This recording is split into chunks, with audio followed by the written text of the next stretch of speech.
Friday the 13th. The for those that haven't been paying attention from the beginning, when Friday the 13th, the game, I think even before that, Victor Miller, the original writer of the first Friday the 13th, submitted termination notice because there is a law that after 35 years, if a writer who is not a work for hire, which we're going to get into that for a bit, they can reclaim the rights to their IP that is optioned to a studio.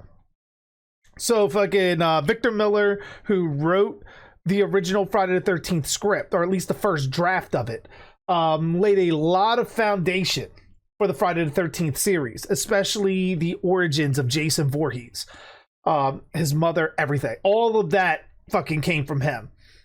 Him and Sean worked together. He was not under contract when he wrote the original draft of the script. He gave it to Sean after the fact. After fucking pretty much Sean had written up a contract, but the script was already submitted, so Victor Miller was not considered a work for hire, so therefore he could take advantage of this lawsuit or this loophole for the IP. Now the thing is, the reason why he's going after it, yo, Kenzie coming in with tea bags. Fucking shit. I'll do a roll. We got 9 coming to you. 9. But I need my daily dose of packets.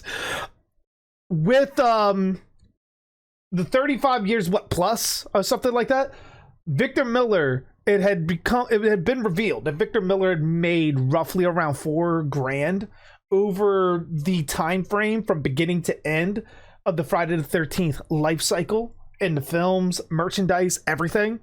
He only made $4,000 on something that is iconic as Friday the 13th and Jason Voorhees. So he went back. He issued a termination notice to the studios, to Sean Cunningham, to take back his intellectual property. Sean Cunningham went on to fight it. Took it to court, which is why we ended up in the issue with the Friday the 13th, the game. The reason why Sean Cunningham had Gun Media pull the plug on that is because he didn't want to make things look even worse than what they were previously financially going in, because of how little bits of money Victor Miller was getting through royalties and the millions of dollars that Sean Cunningham was bringing in, and didn't even fucking care about the franchise.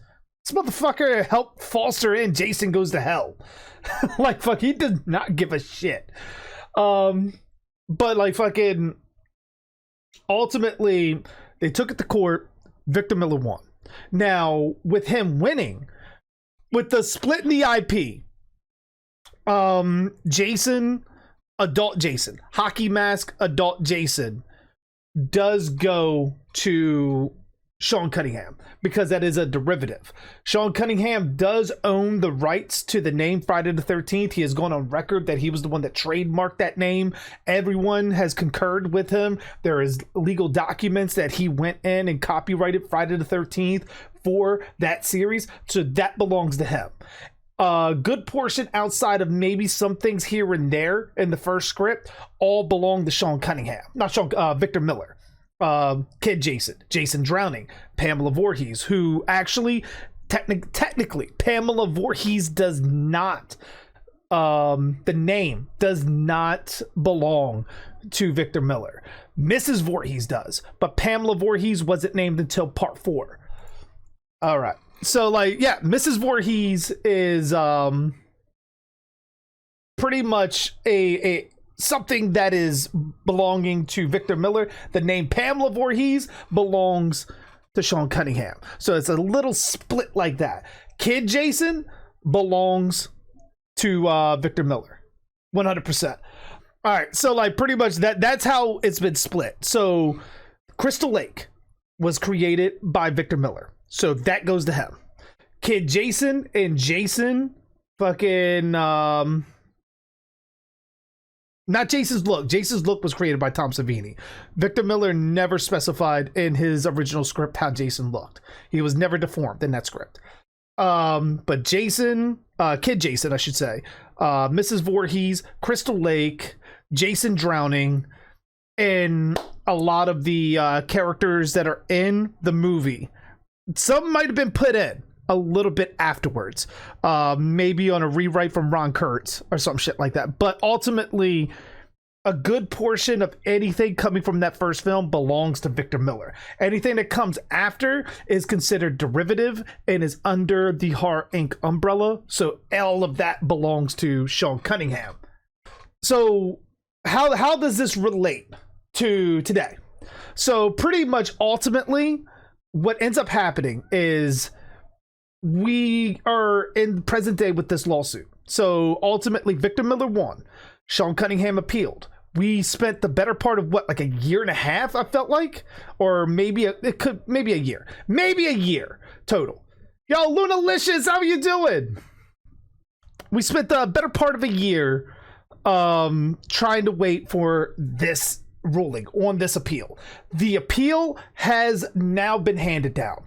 They have completely concurred with the original court ruling that Victor Miller is the owner of his IP. Now, granted, this is only in the US.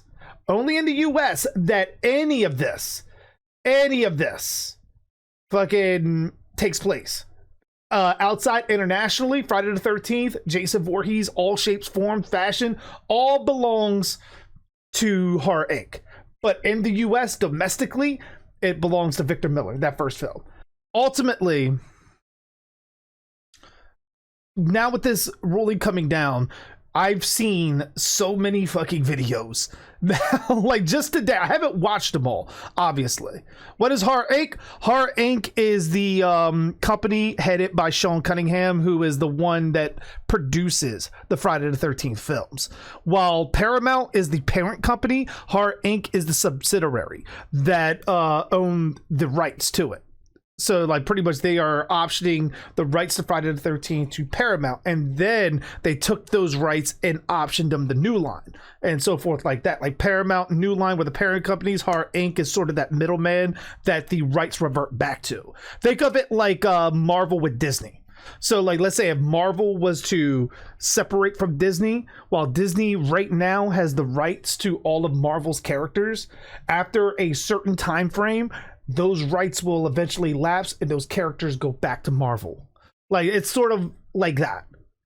All right, so like pretty much I've seen videos now where people have started going on like, oh my god, the lawsuit's over, Jason can come to DVD, Jason can do this, there's a new movie in the works. No. No, hold your horse, pump the brakes, hold on. That's not how this works. In order for a movie, if a movie was to come out right now under the Friday the 13th umbrella, you cannot speak of Mrs. Voorhees. You might be able to get away with Pamela Voorhees. You might, because Pamela's never named in the first film, so that may be a loophole. But you can't go to Crystal Lake. You can't talk about Jason drowning. You honestly can't really go into any of Jason's backstory. Now, that might work for like a film or two, but not a whole new like Buddha. Almost. Ranger, how you doing? Like fucking like it's one of those things like that worked in Friday the 13th Part 3. It has precedent. It has been done before. But on Sager, how you doing? Holy fuck. Like it has been done before in Friday the 13th Part 3. But to my recollection, I think that's the only one. Everything else has made clear references to Jason's backstory, Jason himself, which if you did a Friday the 13th movie right now with how the rights stand, you can't call him Jason. You cannot call him Jason Voorhees. You cannot. It cannot be done. Because then it's considered infringing. Now, you don't have to name him, but ultimately that's going to be a very tough sell when Jason Voorhees is a marquee character that is going to be recognizable to everyone. So anything DVD wise or movie wise is going to pump the brakes on. Because, oh my god. So yeah, like fucking, the only way it works right now, like if DBD wanted to come in and they wanted to add Jason into the game, there is a very specific thing that they are going to have to do. They are going to need a joint deal between Victor Miller and Sean Cunningham if they want to have any reference to Jason's backstory or refer to Jason as a character himself. Technically, they could get the iconic look of Jason. They can call him the camper. That is 100%. But pretty much anything revolving as far as a map, you would want Camp Crystal Lake as the map, right? I would assume you would want Camp Crystal Lake as the map. But you wouldn't be able to do it. You wouldn't be able to do it right now without Victor Miller's part of the IP. Granted, you don't have to use Camp Crystal Lake. You can use Pacadac. You can use Higgins Haven. You can use Pinehurst. Hell, you could even go back and use what did they rename it to in part 6? The name is escaping me right now. Forest Green, yes. Like, you could even name it that. And you may be good to go. But do you really want that? Do you want a knockoff version of the character that you love? Or do you want, when the thing pops up, it says Jason Voorhees?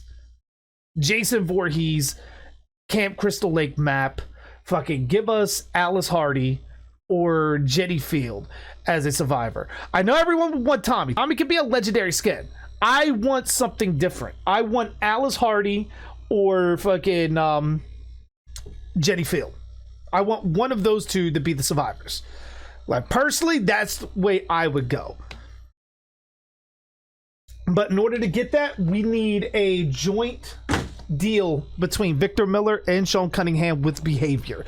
The problem with that is ultimately it's going to end up being something along the lines of a pissing contest. You have one side that's going to want money, the other side that's going to want matched or more as a pissing contest with each other, and the IPs are going to get so expensive separately that this DLC, if they did do it, it'd be like fucking $20-$30. That's where we would be. And I don't think behavior can really market something that, hey, this is $30 value. Like, fucking come get it. You would have to add a lot into a Friday the 13th chapter in order for that to happen. But also, it's an interesting standpoint because with Victor's IP going back to him, he can create his own fucking universe based around that first film. So what he could do, he could literally do what Halloween 2018 did. Leave Jason dead. Had the movie be a direct sequel to the first film. Jason's dead, Pamela's dead, and you can bring back Alice Hardy. And then you could create an entirely new story around there, and he could call it Camp Blood. So, like, you would have two competing fucking Friday the 13th IPs against each other, which would be interesting. It would be interesting. It'd be fucking terrible because I don't think anybody would really want either one the way they are. People would honestly go see the Sean Cunningham side just because of the iconic hockey mask, even if the other one is superior in story. Like that's ultimately where we're at with that. Like, actually, if Victor did that and made an anthology series from Crystal Lake, it could be good. It really could be good. You could bring Mr. Voorhees in. You could. I think that time has passed. Anything with Jason's father, I think that time has passed, to be completely honest. Unless you go all the way back to that time frame, like Alice beheads Pamela, and now you bring in Mr. Voorhees, which I think that's past. I would honestly do an entirely new story, have history repeat itself in some kind of way, and maybe bring Alice back as the killer. PTSD. Like how we always talk about part 5 has a lot of missed potential. Still underrated, like a motherfucker too. Like, I don't know, like, let me know what you guys think. Like, fucking, are you excited by this? Do you guys feel that this is going to be a little bit more expedient in getting Friday the 13th back on the run? Like, fucking starting to make movies and shit? Or are you of the same mind as me that this isn't over yet? Because they're still saying Sean is going to appeal again, which is going to likely tie this up for another 2 years.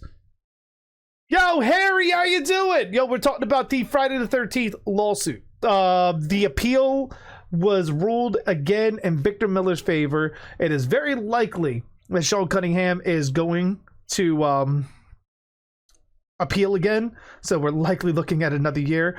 I'm personally thinking that ultimately it's going to be a while. If anything, this may take a fairly long bit. But right now, the IPs are split. Friday the 13th, Part 1 essentially belongs to Victor Miller. Everything else belongs to Sean Cunningham. Everything else in the Friday the 13th name. Which is still odd that New Line never bought the Friday the 13th name. They never did. With your in direct fucking, like, contact with the rights holders at that time, you never, ever, ever fucking... you never decide to talk to them and Paramount about getting the Friday the 13th name? I guess that shows how much respect. No jump scare. No. I guess that shows how much respect they had for the Friday the 13th name. Oh my god. But alright, guys, I've talked your ear enough.